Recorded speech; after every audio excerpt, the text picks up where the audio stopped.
Good evening, ladies and gentlemen. It is a great pleasure to see you tonight. It's probably the 10th open day that I get to start here at Riga Business School, but it never gets old, and it's always exciting to see new people here and to hear what you are interested in and how we can match your expectations. Welcome to Riga Business School.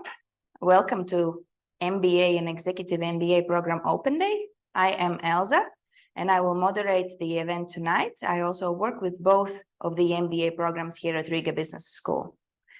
The MBA journey is not only a choice. I believe it's a certain type of determination and commitment.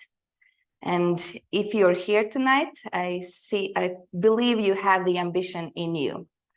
And let us explore tonight how RBS MBA programs can help you transform your lives and careers. Tonight, we will have the opening speeches from school leadership. Then you will hear specific program-related information. And after that, you will meet a couple of alumni from both of the programs, MBA and Executive MBA. And then a special greeting from one of our outstanding instructors on why the case study method is beneficial for you and how it will be incorporated in your studies. All right, I will give the floor to the director of the school and director of MBA programs. Thank you. Programs. Yeah, thank you, Elsa, very much. First of all, welcome to Riga Business School. It's so great to see you all tonight. When Elsa said that tonight we will have, it felt like a premiere in Riga Business School, like the event. So let's hope it will be interesting and enjoyable for you. But I want to start with something that most probably we didn't expect this morning. There is one inevitable thing in our lives, like personal, professional, and it's change. And, we had a morning management meeting this morning. We were pushing Claudio, the director of Riga Business School, Claudio Rivera, too much. But he was like, he still had the voice in the evening, but it was so energetic meeting that he lost his voice. And he announced that like 1 hour before, his assistant called and said that, Agnese, it seems that it's getting worse and worse. I said, okay, it's not the first time when the person loses the voice. And I said that, something you learn at the business school and also in your life that you need to adapt the changes. So I said that, okay, let's try that Claudio could be a blackboard or a whiteboard for me. So and I sent it to him and he said, okay, I can be a whiteboard, something where you can either you write or someone who keeps a message. So I want Claudio to have this role. So Claudio, can you please be a whiteboard tonight? Yeah. And I want to draw your attention to one, I even don't know, it's like organic glass or whatever. I'm not an expert in the material, but Claudia, maybe you can show it to everyone. It's a bit of a moment of pride, which we should have as a business school as well. It was a week ago. Claudio came back from, was it Fiji?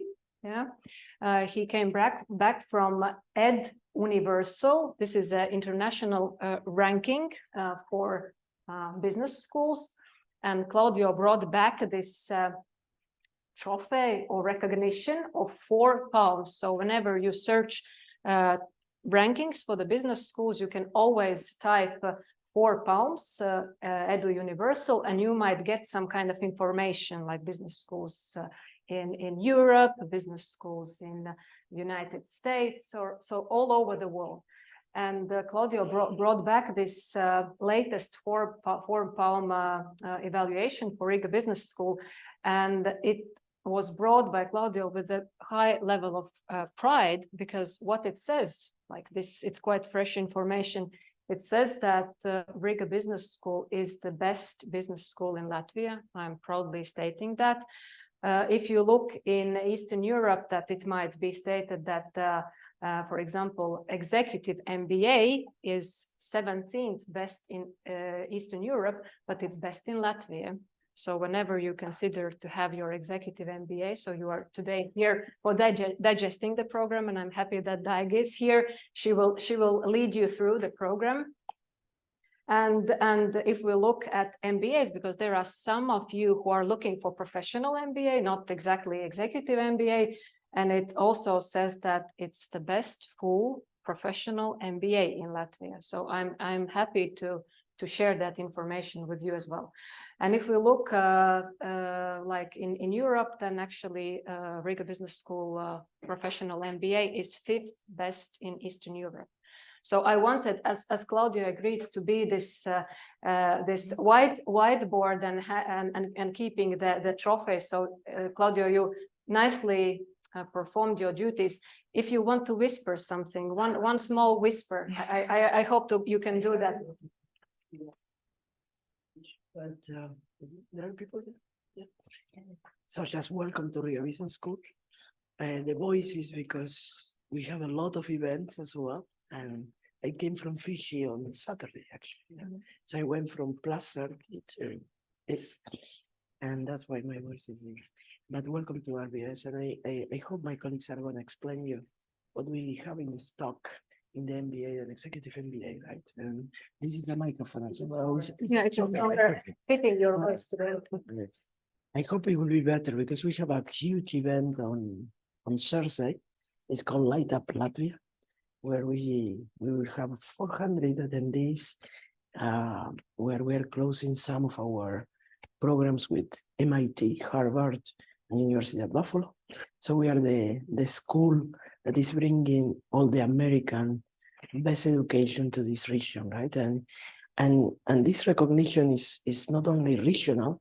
I would say that RBS is making a lot of highlights also internationally for all that we are doing with the best universities in the world, yeah, like Harvard and MIT.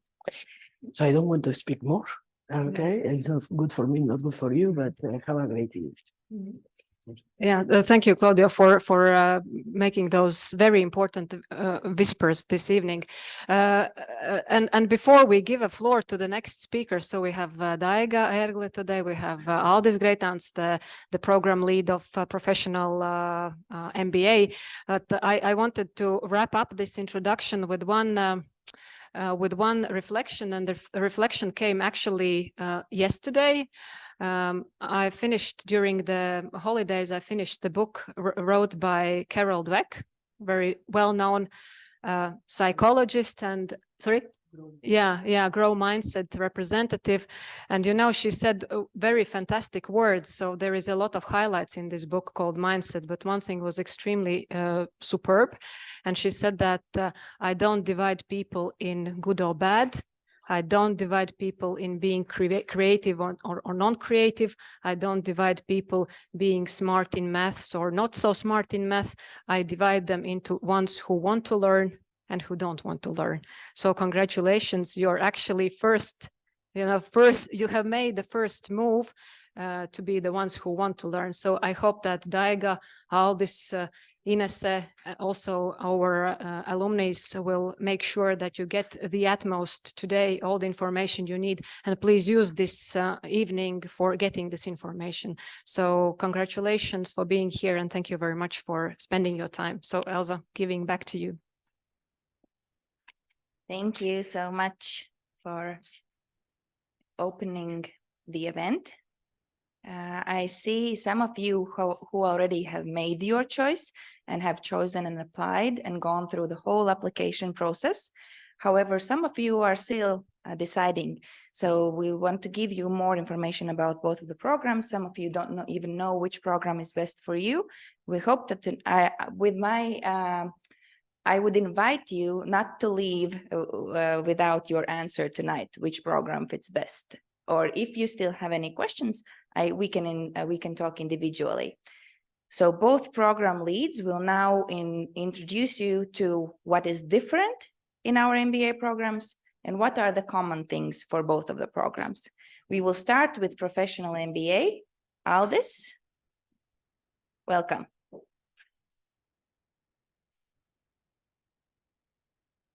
Yeah. Hello. Some of you may ask, what's this? Why this is microphone? And the reason is we are actually transmitted over the wire in Zoom. Several people have joined us online. This is also specific of Riga Business School. Yeah, so welcome here. I'm happy to see you here. I should already admit that I am dividing people. I'm dividing people in those who study here and those who have studied here and those who does not. And the reason is very simple, actually. I'm used to the fact that the concentration of intellect in this building is higher than on street, probably higher than in parliament. So on one hand. On the other hand, actually, as you understand, I'm teaching here also. As you can understand, teaching to this type of auditorium is very challenging. And one of the challenges is actually that people are smart, people are interested in what I'm saying, and they can interrupt me at any moment and ask questions. So if you have questions, please interrupt me at any moment and ask your question.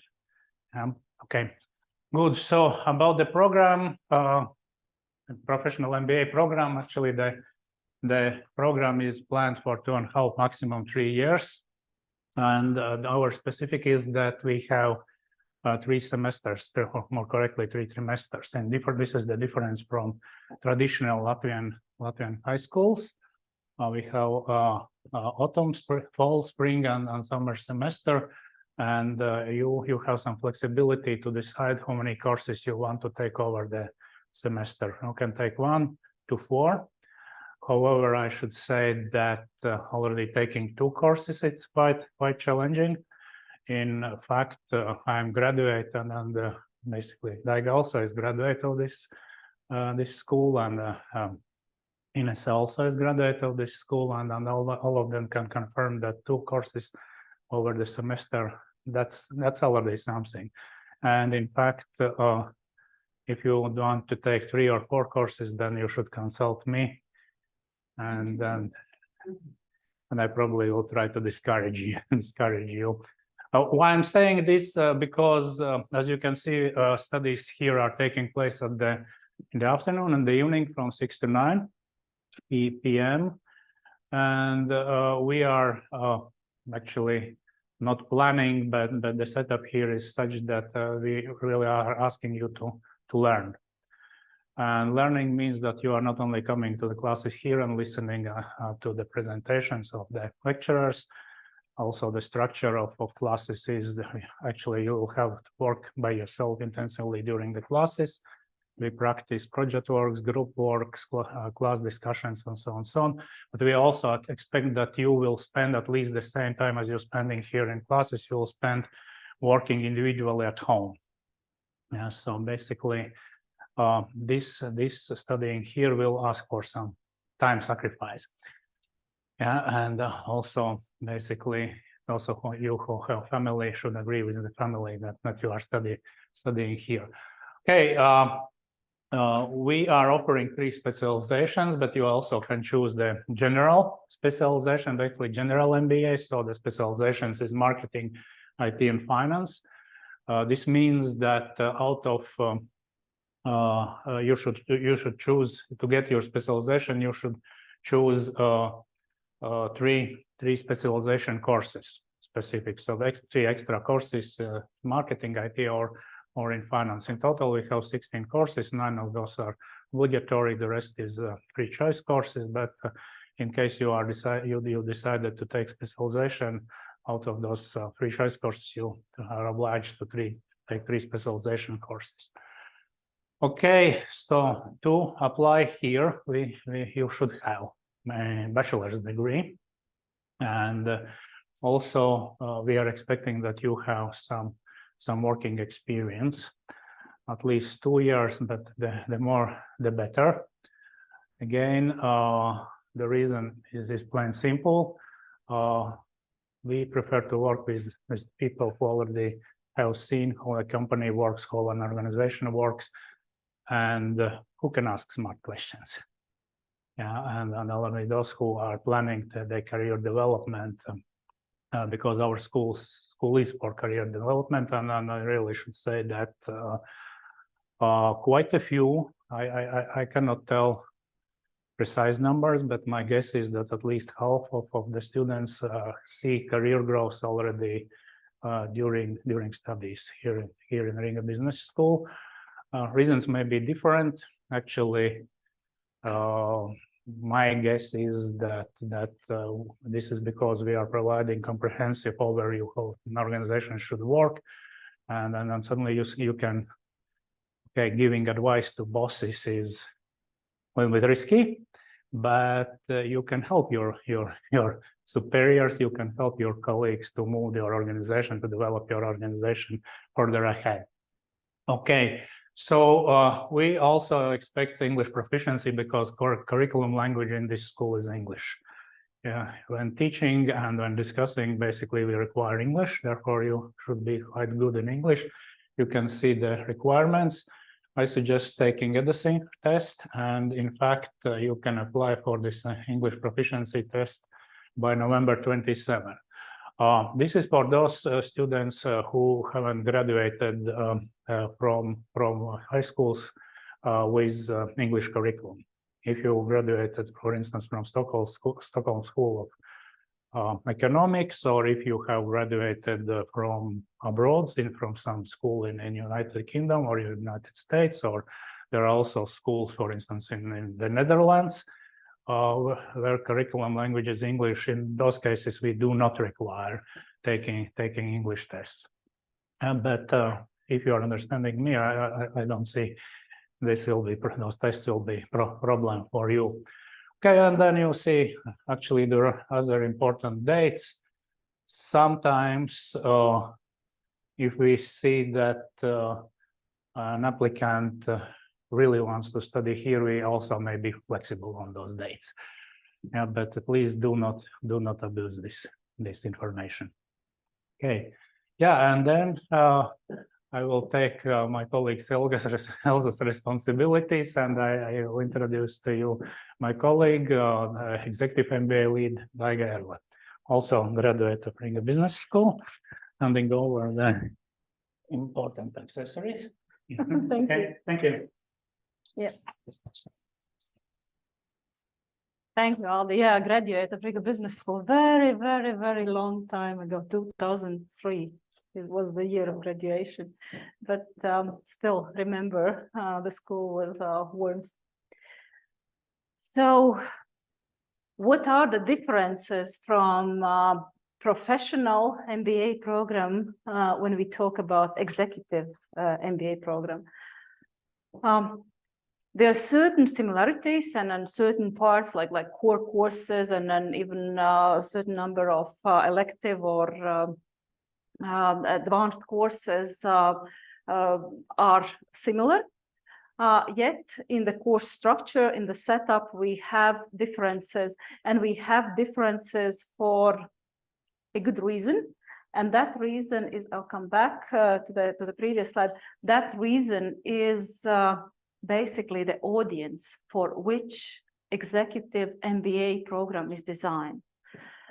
Because the audience, the target audience for this program are managers, high-level managers, C-level, in smaller companies, founders, company owners, in larger corporates, key function managers, and responsible for the key functions across the organization, so on and so forth. If you saw 2+ years experience requirements in professional MBA, here we say it's 5+ years of managerial role experience you should have. So that's the key difference. People who participate in the program, for whom the program is designed, actually. And then there are some structural differences. So the program is generally shorter. It lasts for 20 months and consists of 4 modules. Classes in the executive MBA program are organized so that they are better suited for those high-level managers. So you take 3 days out of your busy schedules at work, and you dedicate those 3 days a month to the learning experiences. So it's Thursday, Friday, Saturday, every month, once a month, so 3 days a month. And then during those 3 days, you immerse entirely into your learning journey, into your studies, and spending time together with your classmates, with your group mates. And the time for the learning is basically from the morning till 7:30 in the evening. So it's quite a long day that you are spending together. Because of that, you of course build a very close professional friendships, or the network that for our students, and I think Kaspars will also talk about his experience a bit later, those friendships in many cases last for life. And they are not only professional ones, while this is like the primary focus, but they also kind of extend into personal friendships. The course is organized so that we have 2 study trips. One is so-called intercontinental study trip, where students for 1 week go somewhere across the seas somewhere. Next spring, for example, we are taking our students to Ottawa, Canada, to our partner university there, and they will be spending entire week visiting companies, participating in some of the academic program elements together with the executive MBA students in Ottawa University, and so on, so working on projects over there. And then the other trip is a European trip, which is usually half a week, a few days. And then every year we work on different destination. But the purpose of those study trips is, of course, not only to entertain and not only to study, but it's both. So you have some learning over there. You establish some networks, some contacts in those countries, but you also work as a group on certain studies-related business projects, basically. So it's very, very enriching experience. And then our pride of the executive MBA program is leadership development practicum. And I dare to say that with this, we are pretty unique. It's my confidence, indeed, because leadership development practicum, in case of executive MBA program, we don't have this with the professional MBA program. It starts with going through understanding oneself, learning yourself through 360-degree so-called feedback exercises, understanding your strengths, your development areas, and even based on that, you are working on your own development plans, what you want to develop throughout the study time here at the school. And then you work on that throughout entire lengths of the program, throughout the 4 modules. You start with myself, then you move on to the next leadership experience module, which is about your relationship as a leader with a team. Then you extend that to the next level, which is me as a leader and the organization. How do I manage within the organization? And then the last module is about myself and the society. That the higher we climb in the corporate ladder or in business leadership roles, the more impact we are having also on society as a whole. So these are the 4 kind of characteristics of executive MBA program, basically, in how it differs from the professional MBA. And talking about those classes once a month, there are a couple of times during the study period that you also come to the school for entire week. So first is the introductory week, the onboarding week, sort of when you start the studies somewhere in January. Then the second one is August, second half of the August, where we usually pick one of the elective courses, which could be either some professors that are coming from abroad, or also with the local professors. For example, Inese, whom you will meet a bit later, with her examples, also teach one course during that entire week, so that you get this kind of more intense learning experience with the certain courses. Requirements, yeah, I was there. So basically, the first two ones are exactly the same as for professional MBA program, and then this work experience. And the dates, yeah, basically also the same. So application, this deadline is like by 1 day's difference. Was 4th of December. I don't know why, but yeah, that's how it is. And admission decision, if it's not been received yet, because for executive MBA, this kind of recruitment process is longer. So a few future students have been already admitted to the program, but like the deadline is by mid-December. So by Christmas, everybody knows what you are doing next year. And studies begin second half of January. And then, are you taking this, what is common for both programs, or? You can try and give it a try if you want, but I can cover it. Yes, please do it. You know it inside out for those 10 years, right? Thank you so much. Thank you, Daiga. Thank you, Aldis, for introducing the program details. I'll take the chance to cover the common things for both programs and also answer the first questions that you might have. So I think it's already clear. The program language is English. In all courses, all homeworks, everything in English. Sometimes you will see that in study breaks or maybe in your small groups, you will sometimes choose to speak Latvian. However, we encourage you to practice English as much as you can. This is another advantage, and your takeaway from the program: improved English language and improved communication skills. Both programs are composed of 9 core courses. Those 9 core courses are pretty similar in both programs. However, the level of discussion in the classroom and how the material is delivered to you differs between professional and executive MBA classes. And then in the executive MBA program, you have fixed 6 advanced courses that your specific cohort will study.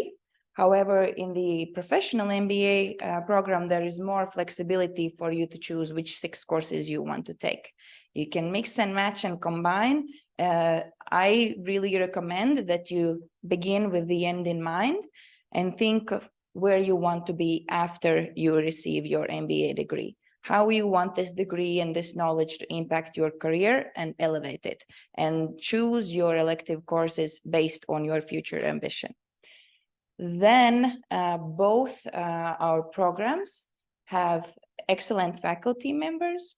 All of our faculty members are practitioners. So during daytime, same as you, they go to work and then they come to class and teach the subject that they work during their daytime. So they are experienced professionals in the field.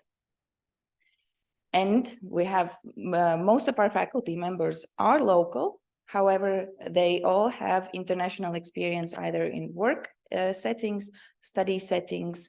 They have been practicing what they teach for many years. And those who are from abroad either come and visit you for a specific course or they reside here.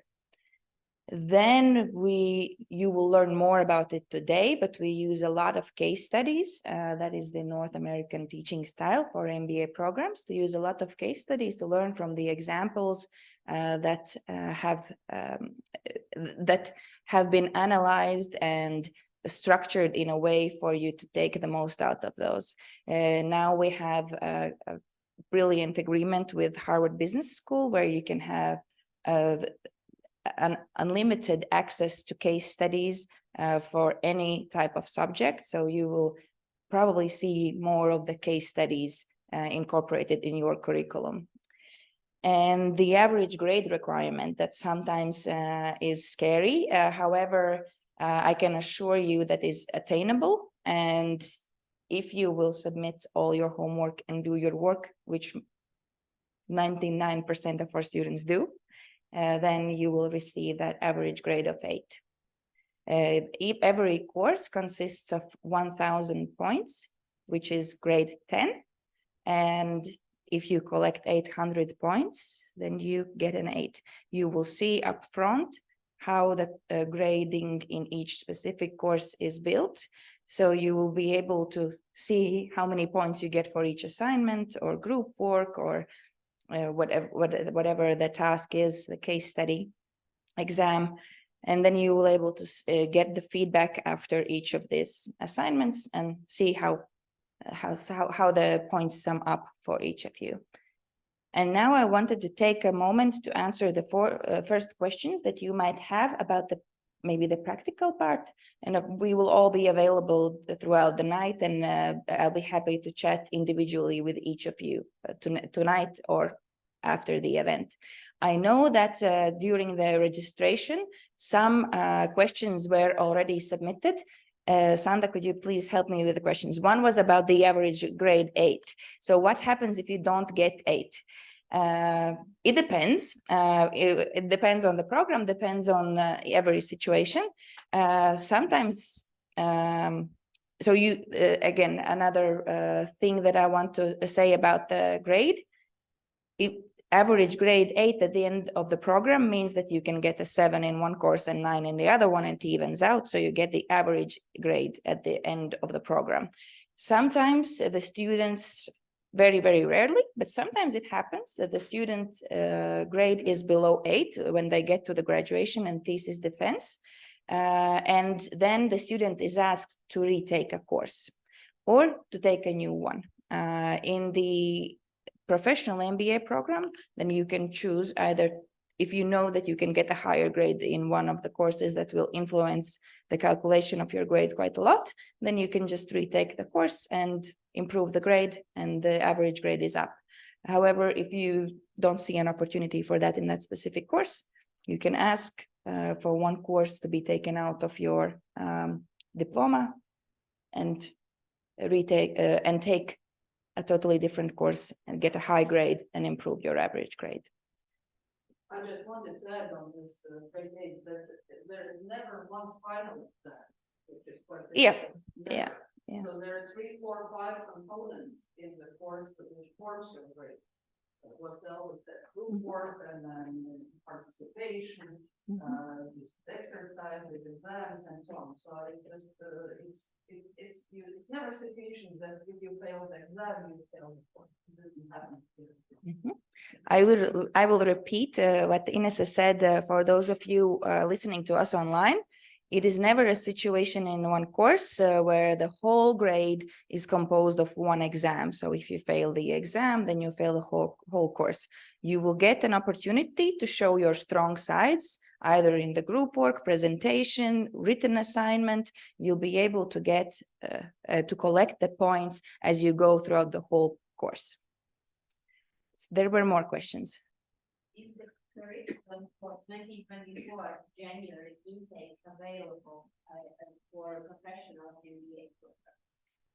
Is the curriculum for January 2024 available for professional MBA program? Yes, we already know which courses will be taught in spring semester for the MBA program, and I'm happy to share that with you with the dates, also with the dates, with the days and times. So one course means that you will study one evening per week, and we already know which evenings are taken by which courses. If you wish to learn more about the study schedule, you are welcome to contact me at elza.priede@rbs.lv, and I will share and explain how to use the schedule.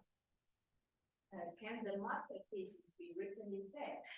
Can the master thesis be written in pairs? Yes, it can, In both of our programs, if you have someone, either you work in the same company or you have the same interests or you study together well with your study buddy, you can choose to write a thesis together. You will have to each individually do your separate research on and do a little bit more extensive thesis, but you can do it together if you want it. Yep. Yes. Additionally, for the tickets and for the host to Ottawa for the study, they are included. Do the students have to pay additionally for tickets and hotel in Ottawa in the study trips, or are they included? The student studies and hotel fees are included. However, the airfare and transportation, sometimes it's not sometimes it's not airfare, but the transportation is on the student. Some people travel earlier, some people choose to stay longer, some people choose to take different types of transports or travel from different destinations. So the transportation is on you, but everything else is included. Another question? How many students are in the group? I can answer about both programs. How many students are in the group? I will start with Professional MBA. So the group size is relatively bigger than Executive MBAs. And it will really depend on the study course, how many people will be there in the course. Average might be around 30. However, it will differ from 10 to 50. In some core courses that take place once a year, you might see 50 people in class. It could be human resource management, OB, and maybe some others. There will be around 50 people in the class. However, if it's a specific elective course, such as maybe investment management or something else, it will be around 8, 10, 15 people in the class. So there are bigger classes and smaller classes in Professional MBA. However, in Executive MBA, you will start and graduate, hopefully, with the same people that you started with. And it's a smaller group, 8, 10, 12, depends on the year. No more questions online. So maybe there are some questions in the classroom, or I already answered the questions that you had. Yep. May I ask, I would like to understand who is in the room. I recognize some of the faces. Who is interested in the Professional MBA? And then Executive MBA. All right. Okay, thank you. If there are no questions at this moment, then I will continue and invite the alumni of the school to share their stories. And we will have more time after the official part is over to chat. Okay? Kaspars, Anete? Please come in front of in the class. Yeah. We will start with one of you. We'll start with Anete. Ladies first. Thank you. So put it in my neck. Yeah. Okay. This is new. Hi. Yeah, my name is Anete, and I've graduated 7 years ago, I think. So some time has passed. What I do remember about this studying here and about what stayed with me the most, first of all, it was faculty and professors that, as mentioned before, have the day jobs in the field that they are teaching. So you always get the newest trends, you get the newest information, you get all like this real life experience that you can basically learn from them. And if you have something to, I don't know, use it for, that's like your shortest way. Another thing is the faculty, because for example, for me, it was very important that I have this like ability to communicate with professors and to talk to them directly. And I don't feel like this distance between them and myself, or if I have questions, and they always encourage me. And for me specifically, Professor Rivera was one that actually kind of gave me a little bit of a push to go into the direction that I really wanted to, because before that, While I was studying here, I was working with European Union funding, which is very, let's say, a lot of paperwork, very bureaucratic and all that stuff, but I knew that it wasn't really for me. So I was kind of asking him for some type of input, and what it was his, for example, idea of like how I should proceed with the things professionally. And he was like, let's go grab a lunch. And I was like very casual, and he was like, let's go grab a lunch. And so we grab a lunch, and he's like, what do you want to do? I was like, I don't know, like this and that. And he's like, okay, listen, is there something that you want to do that like you have no worries about and you could try? And I was like, yeah, I love advertising. He's like, do it. Like, what else do you have to lose? You'll just have to lose the things you didn't do. So for me, that started like this push to go into advertising, which I love, adore. And that was basically what also helped me to land in a different continent. So I used to work and live in Canada for 2.5 years. And the thing that helped me the most was actually my MBA, in the sense of when I would talk to people, like random people, and introduce myself, they would be like, oh, where are you from? And I was like, from Latvia. And they're like, yeah, sure. Like, you know that they have no idea where Latvia is. Like, none of them do.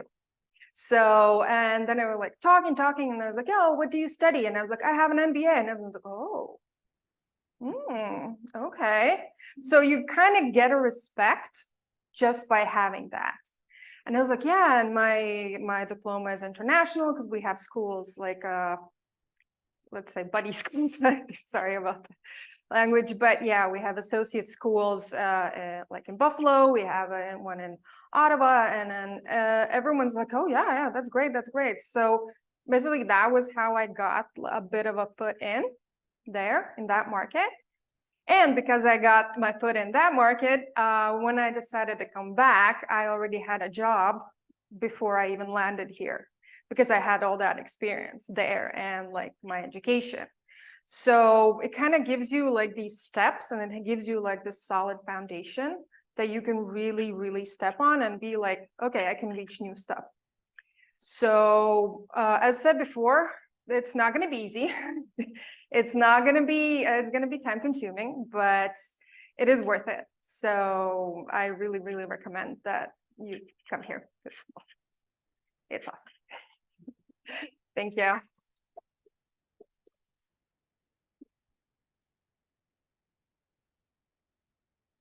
And now we'll give a word to Kaspars. He's an executive MBA program graduate.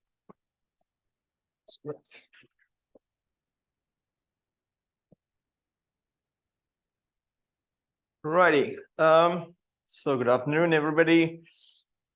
I'll start with my background. So I have graduated to University of Latvia a long time ago. Then University of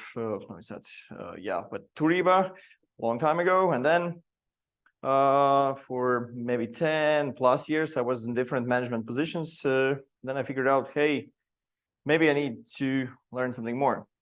And I came here to study in Riga Business School. I was recruited as you were here. And I graduated this year, this June. That was a fantastic moment. It was hell hard, but I'll start with the bottom line first approach. So now you are sitting there and trying to figure out, it's expensive. Is that money gonna be back in my pocket?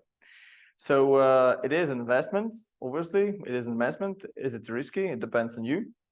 But can share my experience, and my experience was that like Anete started when I was here. I worked in different position. I was the director of investment development agency of Latvia.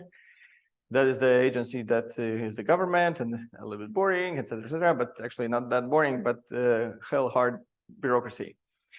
And when I decided, hey, I cannot work with that bureaucracy, because inspiration of executive MBA studies is giving me the wings to do more and to achieve more, then I was headhunted, and now I'm the CEO of UPB Group, one of the companies, UPB NAMS. UPB is largest, or one of the largest Baltic industrial corporations. And then I was headhunted, and I asked them, hey, why? And it was super easy answer. They said, if you work in a C-level position and you manage to do executive MBA in the same time, then you're definitely you can do whatever you want. So this is something that that was the best news for me. So yeah, even if I'm not really in the construction business, and I said, hey, I don't know what is the construction. They said that's not a problem. We need a leader. We know what's construction. We need a leader, how to arrange the team and how to work with the team. Right. So it's definitely worth it. Let me a little bit drill into the details.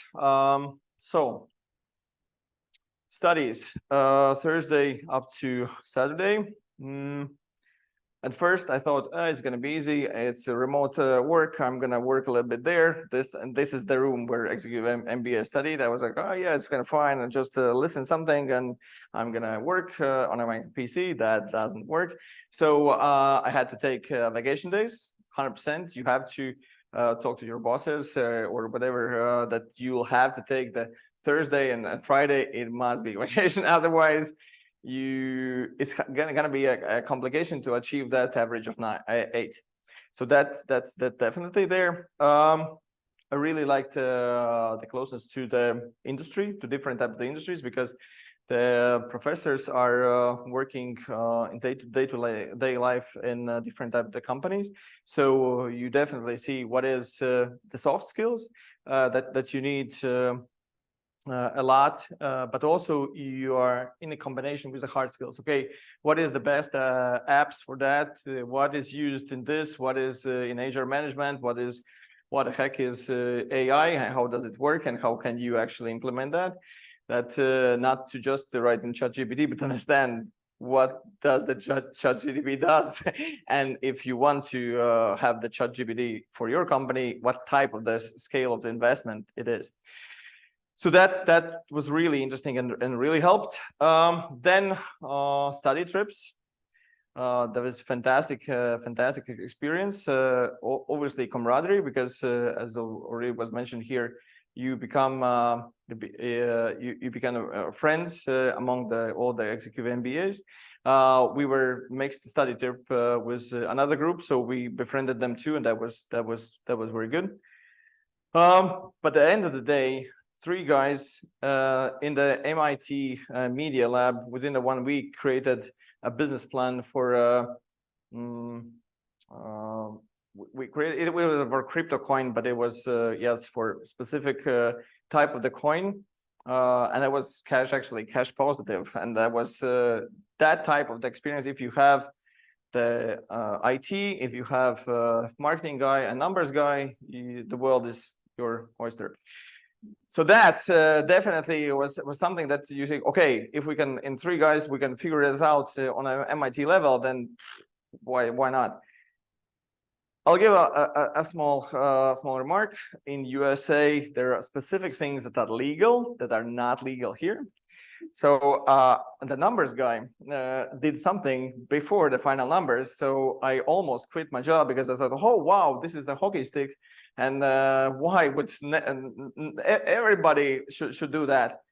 But then we corrected the mistake, and it was okay business plan. But yeah, so obviously the study trip is not all about the study. It is a little bit about the fun, and it is definitely worth it. What else I want to mention? And yeah, on English test, I would think this is not, you should not be really afraid of that. If you know English, you should be able to pass the test.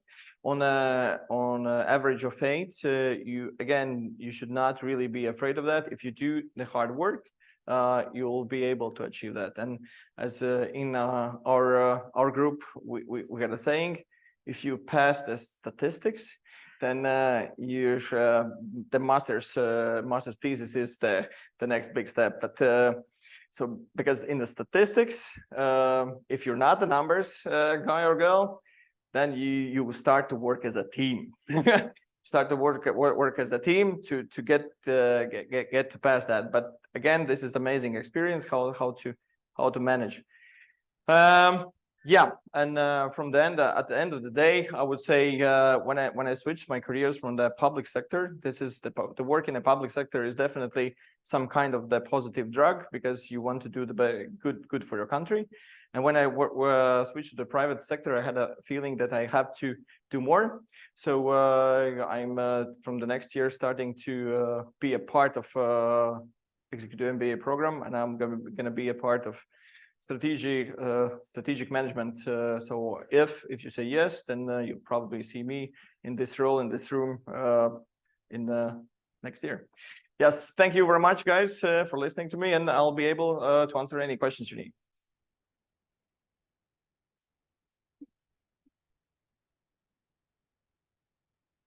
Thank you for sharing your stories. There actually is one question already for both of you. There is a person who's still undecided which program is the best for them, and they ask, what was The most challenging part of taking courses. the most challenging part of taking courses? If you could answer one by one. Daiga and Aldis can also join, Inese too. If you have something to say, we are all graduates of this school, so you can join with your opinion if you wanted. I can go first. I think one of the most challenging parts was when you come home after working hours.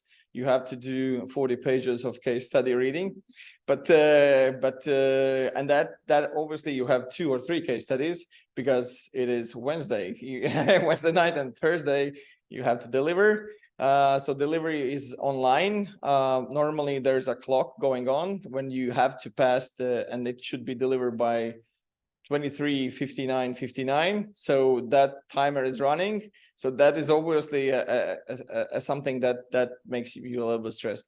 But when you plan and you start to read the case studies on Sunday, then it's manageable. But the case studies were definitely super interesting, but you have to read a lot.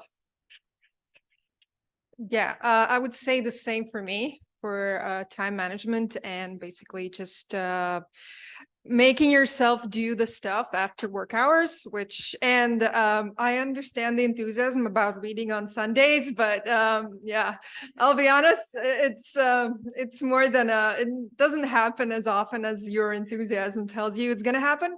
But yeah, it's very important to manage your time properly, because obviously you're going to have some work-related situations that are out of your control. But again, like if you have your classes and you have to submit it by 23:59:59, you just have to do it, because like said before, everything counts. So if you want to do the intermediate math and be like, oh yeah, I can skate by this, I'll just catch up somewhere else, I wouldn't rely on that, but I would most definitely tell you to do as maximum as you can for each of these sections, because you never know what happens. For example, for me, one of the situations what happened was that I really had this exam that I had to go to, and I was like, hey, but I had some health problems and I had to go to a hospital, and you can't really retake it. So you never know what's going to happen. So you really have to do all these parts. Brownie points for reading on Sundays, though. Recommend. Thank you. Any other questions at this stage, or shall we move forward? Yeah.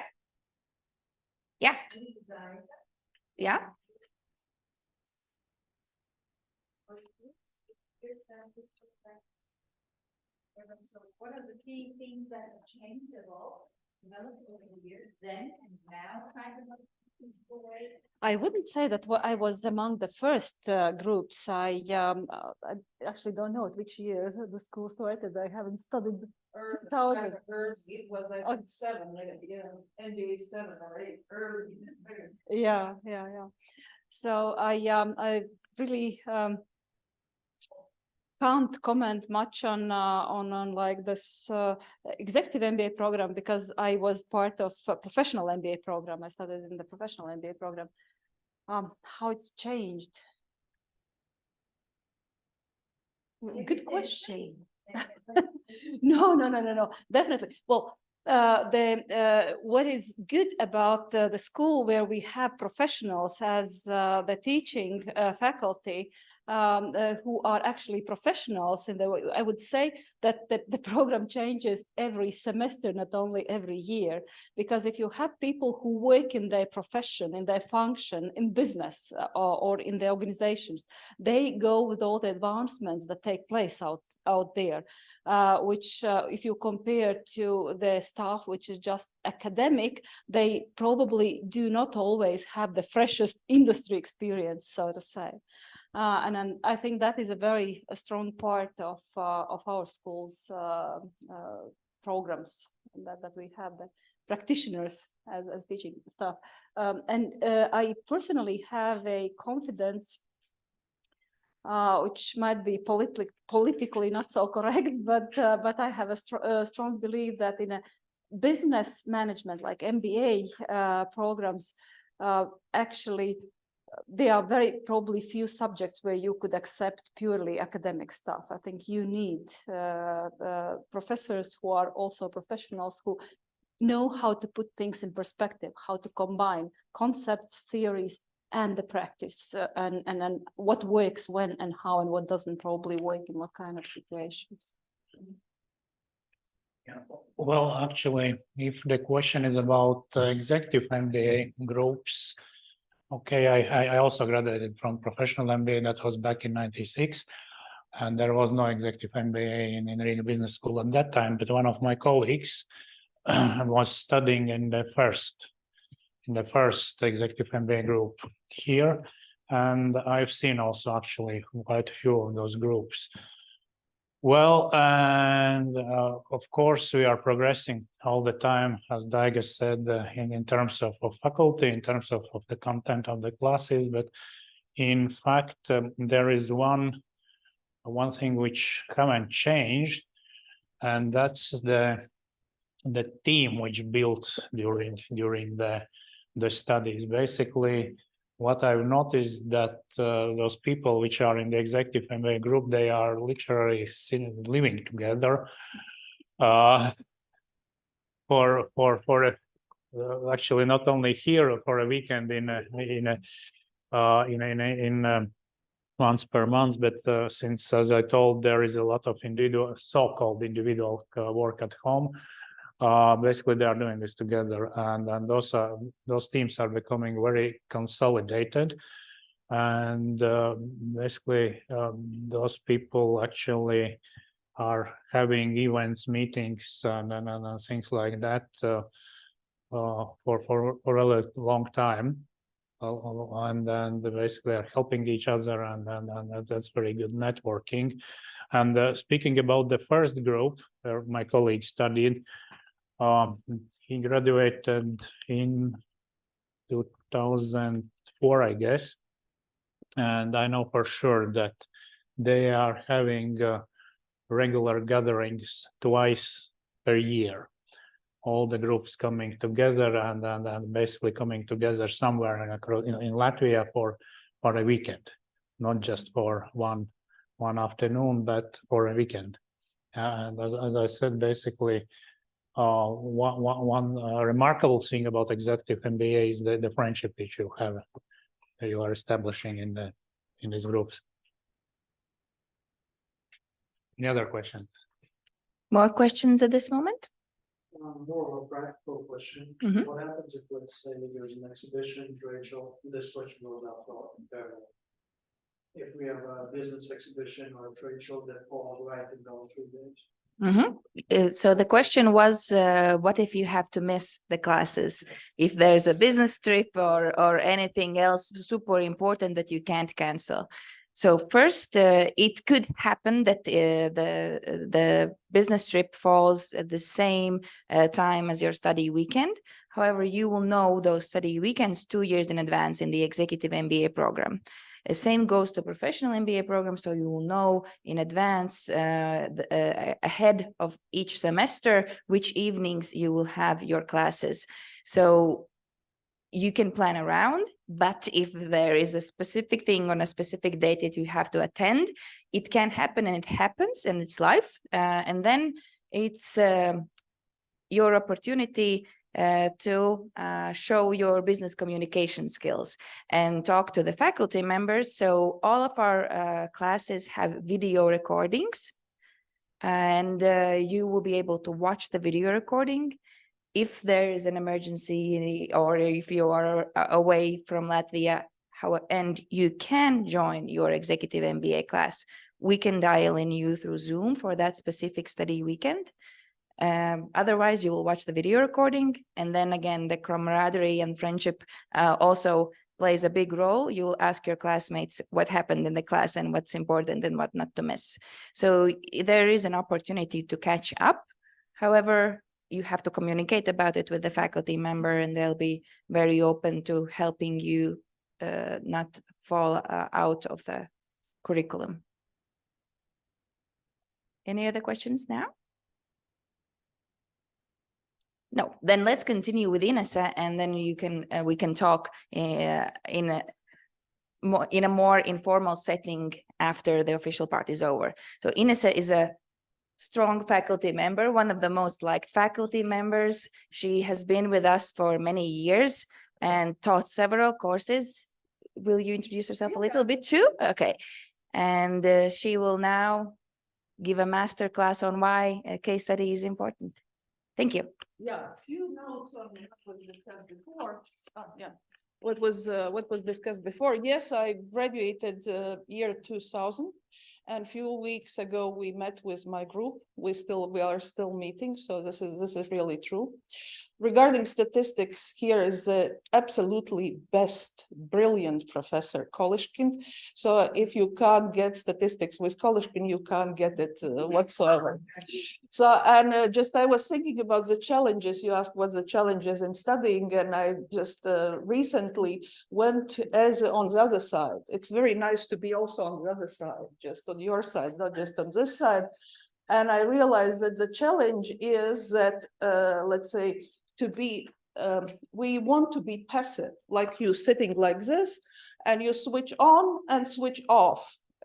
And actually you can't, because, and that's what I will just prove in this class, you have to participate, and I will explain why.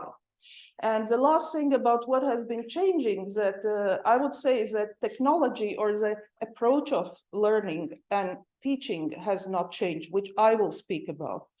But what we're changing topics, because certainly on artificial intelligence, nobody was talking when I was graduated, very hot topic was total quality management. and now we are talking about design architecture, right? That's what we are talking about, which just the topics are changing, and they come from, so to say, the reality of life. Reproach note. So now, yeah, okay. Okay, so first, I just a little bit about myself. And also dwelling on what Kaspars said, that I'm just the board member of Latvian National Opera for 10 years. I started 10 years ago when the approach was that the doctor has to lead the hospital and the singer has to lead the opera, which is not actually true now. So I'm coming back to Kaspars. If you have MBA, you can go anywhere. So before that, I was just in totally different business, actually stigma business. I was selling alcohol in all weird countries of the world. And so then I just, at some point, I just built a house, paid my mortgage, and decided that it's time to do something different.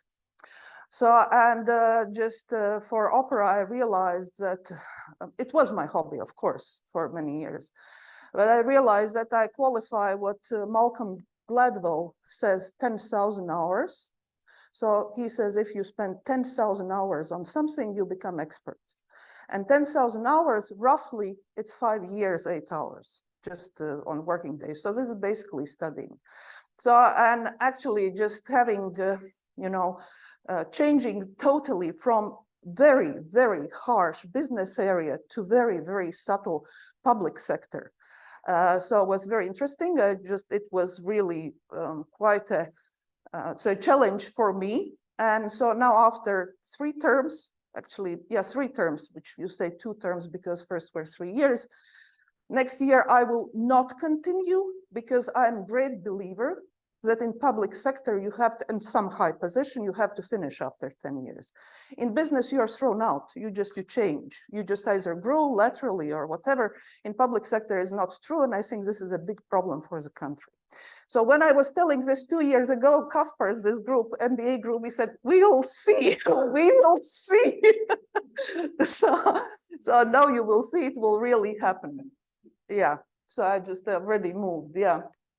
And I also, as I said, I graduated year 2000 with cum laude, which at that time, which is with excellence, at that time it was not applicable, but being an honest person, I call administration and they calculated my courses that I really just apply for cum laude. Okay, so now why is this approach, what the way the teaching here is so important? And so you're all younger, and how many of you have studied with case studies or know how with some? All? Not all. So let's say maybe that's also a difference because in my time it was not true. In my time, both in high school and in university, there were lectures and final exams. And I know that still in quite many universities this is true. Lectures and final exams. And so why it doesn't work? So because the direct knowledge transfer is the most efficient and least effective method of learning. I really, really like it. So now let's try first what is efficient and what is effective. Meaning.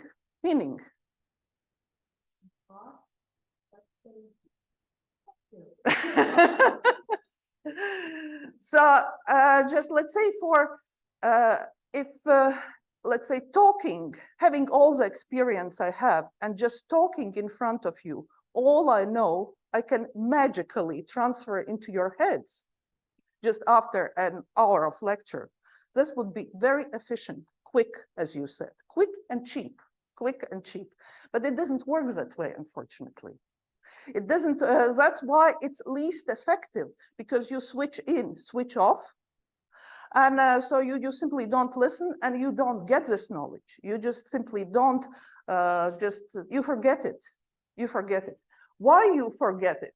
So why you forget it is of some of you most probably might have seen this, that the least, so to say, learning effectiveness is just from listening.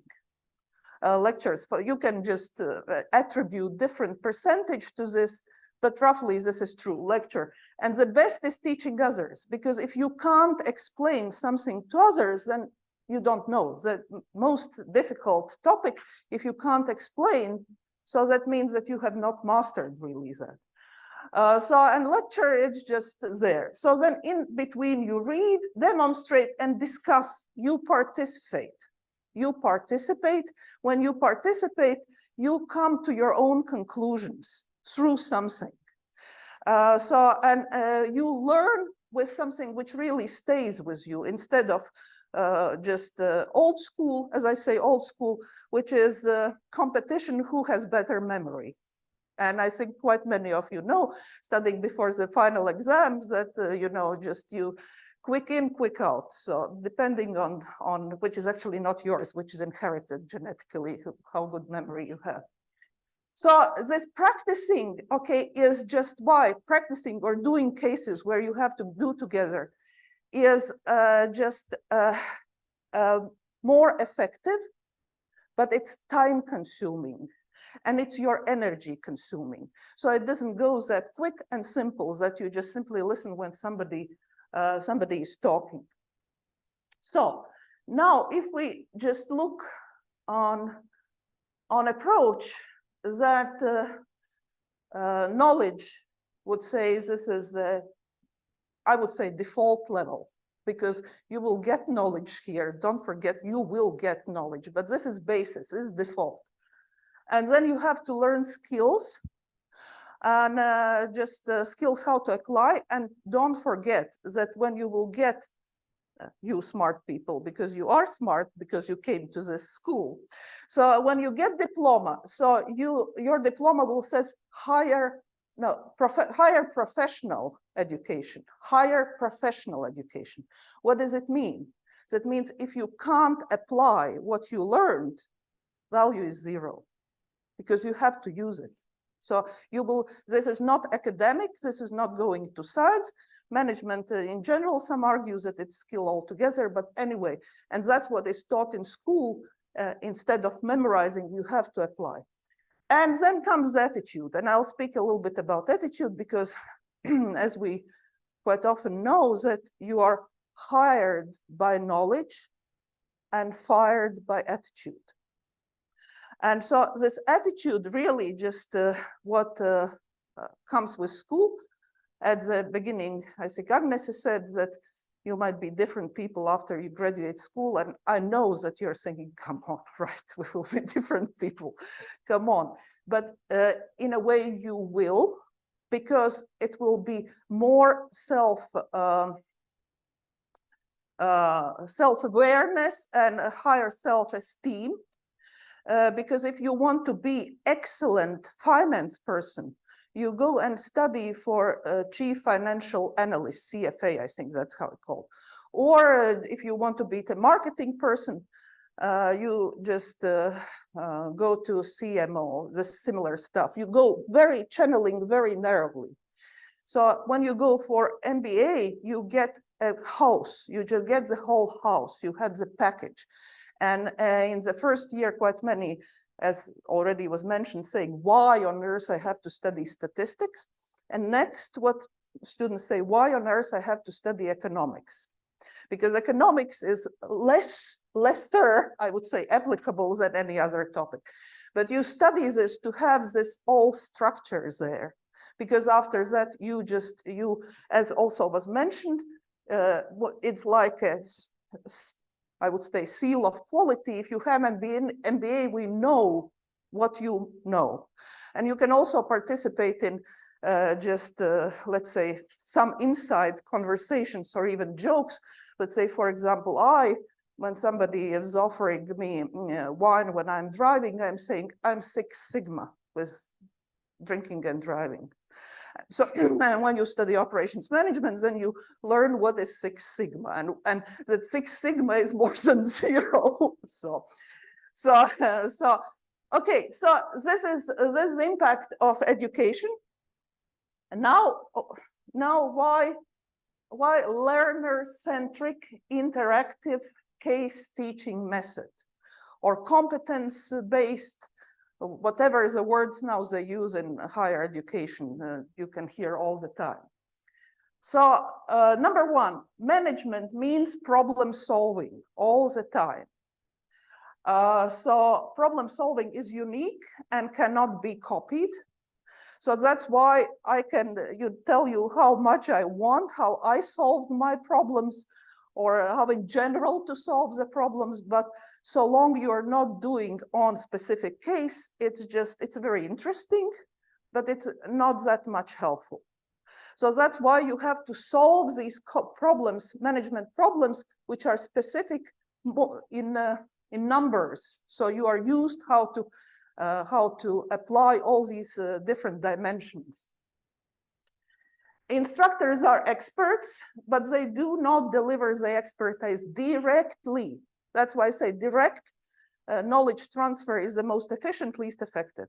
So when you will get the case, and we will have a very tiny episode of the case, not real case. You will see that I can't directly tell you what you should do. And the last, the instructors ask the questions. And this is one of my professors who was teaching a case study said, I'm here to ask the questions. I'm here not to answer the questions. And it made quite many angry people after that. But this is true because you yourself come to the solution just in quite many bases to provide feedback and to sustain conversation, to sustain discussion around this case. So just let me see what I have. Yeah, I'll just get this, but first I will tell what in general is case and then explain, because we will not have full-fledged case. Full-fledged case is these Harvard Business School cases, which are wonderful, but they are normally 10 pages long. So they are not like a thriller or detective where you start and the introduction and solution is at the end, who killed whom. No. But these cases are put with different, they are divided in chapters with titles, which is basically, sorry to say, to mislead you. And to mislead you because you have to filter what is important information and what is less important, because nobody tells you that. And you can't figure out what is important and what is less important before you have figured out what is the problem in this situation which you're reading. So when you figure out what is the situation, then you can start unfolding the case. And so for this, and usually these cases start after you will get 10 case in the row, you will recognize some cliches. So because the case usually starts like that, the chief executive officer on Friday evening was looking through the window where the sun is setting and deciding what decision to make. So just as a teaser, just for you who will study schools, that quite often this problem lies either in the very beginning or at the very end. And so then you have all this mixed information in between. So that's what explaining to this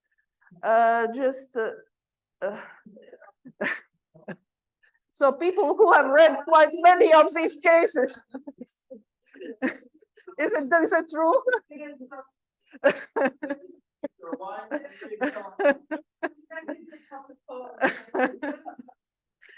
Okay, so case, what is case not? It doesn't illustrate, it doesn't tell you what is the problem, it actually doesn't tell you anything. It just describes a business problem, or sorry, business situation. Problem you have to find where is the problem, business situation. So it's a piece of management reality, and you have to do the clinical research. What you cannot do. So you cannot say, well, we have to hire consultants. Because actually you are given this situation and you have to solve it. Another thing, another shortcut which students do, and I quite often say that this is futile, useless. They try to figure out what happened with this company in reality. So because it's everything in internet, and of course you can look what happened to this company, but again, it will not help you solve the problem because you don't know why it happened. You might be better finding solution than the real reality, and going with a flag, but they went bankrupt, and you're now telling that they should do will not help. So. And so it's written from the point of decision maker. I say you can't say just let me provide more information, because in real life, when you make decisions, you never have complete information, never. You have very scarce information and not well-ordered information, not information which is really handy for you. So great. So now, just I said, what is the real case? We will not have a real case. We'll have very, very short, I would say, episode or just a vignette or whatever you call it, just to have a taste. And I warn you ahead, we will not go through the whole discussion and all the numbers and everything, because usually case discussion takes around 40 minutes. Maybe an hour, 40 minutes in an hour. So I will start and I interrupt. Sorry for that, because I just give you just inside, just a taste. So, so here is a case about briežu maize. which is genuine Latvian dark rye bread. Īstā rupma is produced in the farm Brieži. They restored the Latvian traditions of baking genuine bread. They the bread is baked as Latvians used to do it. Loaves are made by hand. The Brieži farm is certified by whatever she has to be certified. New recipes are developed by reading old cookbooks. And now the owner, this is the owner is speaking. I understand my customers' likes and dislikes by amount of bread they buy. If something does not sell, I know that they did not like it. I think of something else. I also follow the food technology magazines to get the equipment that guarantees quality and participate in forums of ethnic food methods and have received awards as the best tasting bread in many food exhibitions. This is all the marketing research we need to do, says the owner. And I stress, this is the owner of the business. And now the question to you, where is the problem? Or is there a problem? Because if you say there is no problem, we go to question and answer session. So which is true, just you can agree. And, or is there a problem? Like this? Yes, what is the problem? Yeah. That's a problem. No, sometimes there is an amount which is not bought. So you mean that there is a waste? There is waste. Yes, procedure is that maybe the buyers dislike. But why waste is the problem? Resources. Planning. Yeah, yeah. But the owner somehow is not worried about that. So he says, just I will develop something else. It will not change? Why not? The decision is to make, to ask for marketing research, no? Yeah, so most probably we can anticipate that somebody from business school who graduated came to the owner and said, this is not right. You have to do some marketing research. And he says no. He's saying that for him, everything is working. And I think that the question is if he wants to go into this, because it seems that everything is okay with him. They vote with their purchases. If they don't like it, they don't buy it. I develop another product, they buy it, and I'm okay. So for him, there is no problem, right? Right. But what about you? Because you are the managers. Because the owner can afford to do whatever they want with their money, but you are the manager. Is there any problem for you in this situation? Yes, there is. There is? Grow the business, we want to develop new products.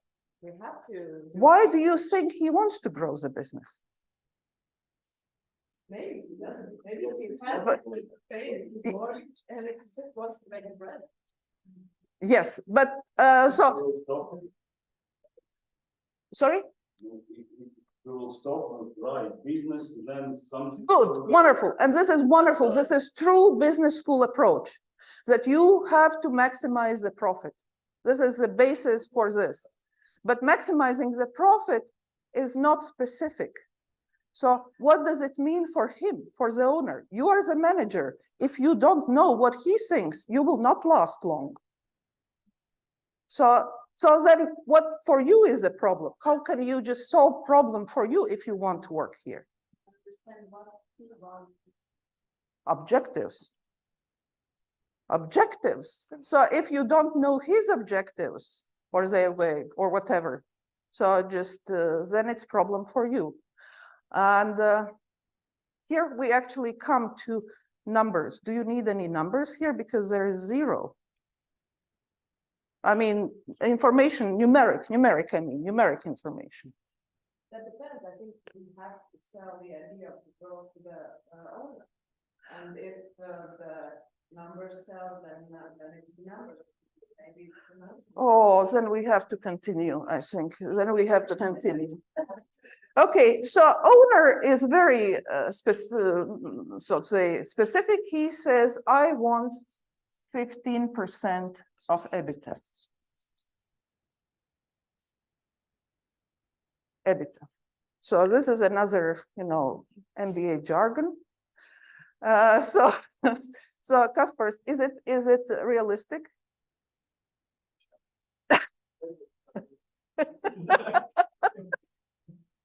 So yeah, I gave you, this is helping. I want 15% of EBITDA every year. Have you solved your problem of staying in this business for at least 5 years? Just with this? No. No, but then what you should ask?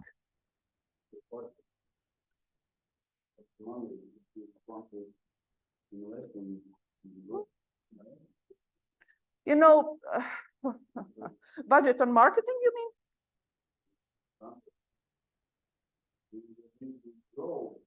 Why? Why I need to grow? Why? Because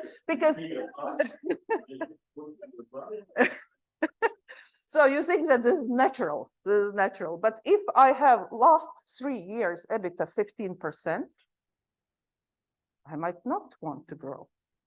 Well, it depends. I mean, on numbers, it's all about scale. Is it 10 million revenue or is it 100,000? You mean if it's more revenues than I would want to grow? I mean, say EBITDA 15%. Is Yeah. it 100,000 revenue? Yeah. Or is it 10 million? And what is the cost? Because just revenue doesn't mean anything if you don't have. EBITDA is already. So you still think that 100,000 for me as an owner will not be enough, but if it would be 500,000, then it would be enough. It depends. It depends, but you should ask me. You should ask me. You should ask me.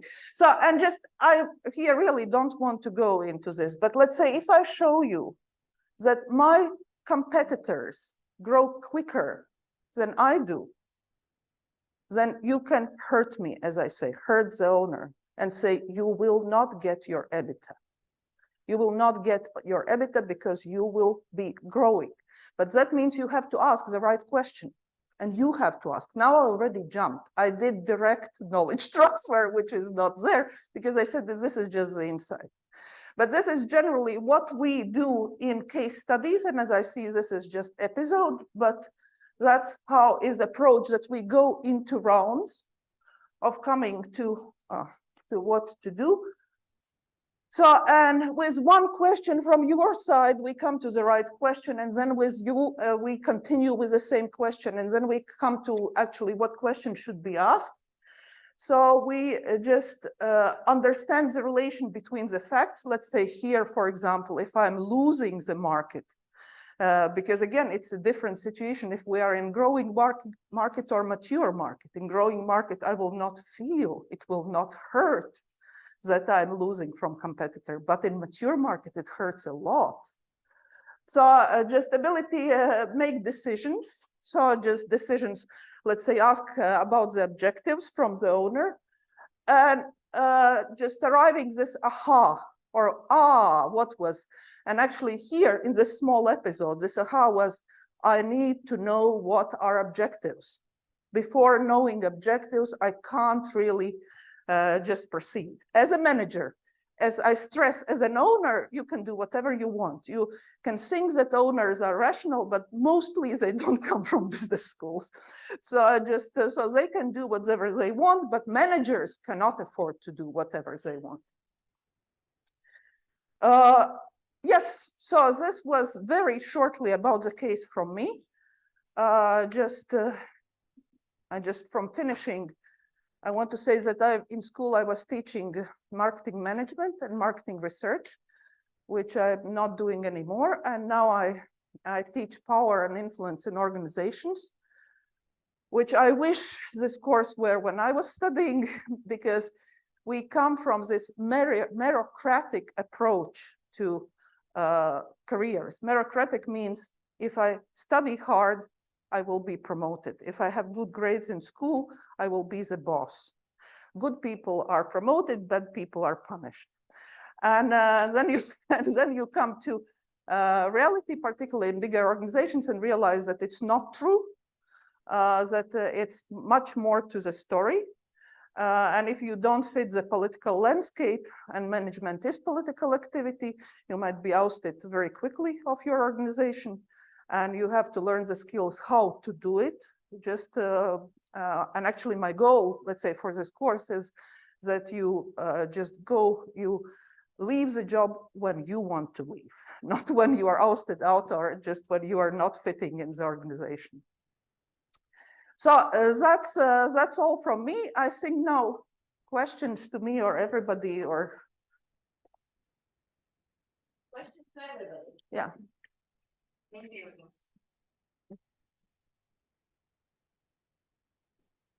You want it? Yes. Come on. Mm-hmm. Yeah. All right. Questions, comments, thoughts, decisions, still thinking. All right. If there are no questions at this moment, then I invite to conclude the official part of the open day. Thank you everyone for joining. Thanks to those of you who listened in online.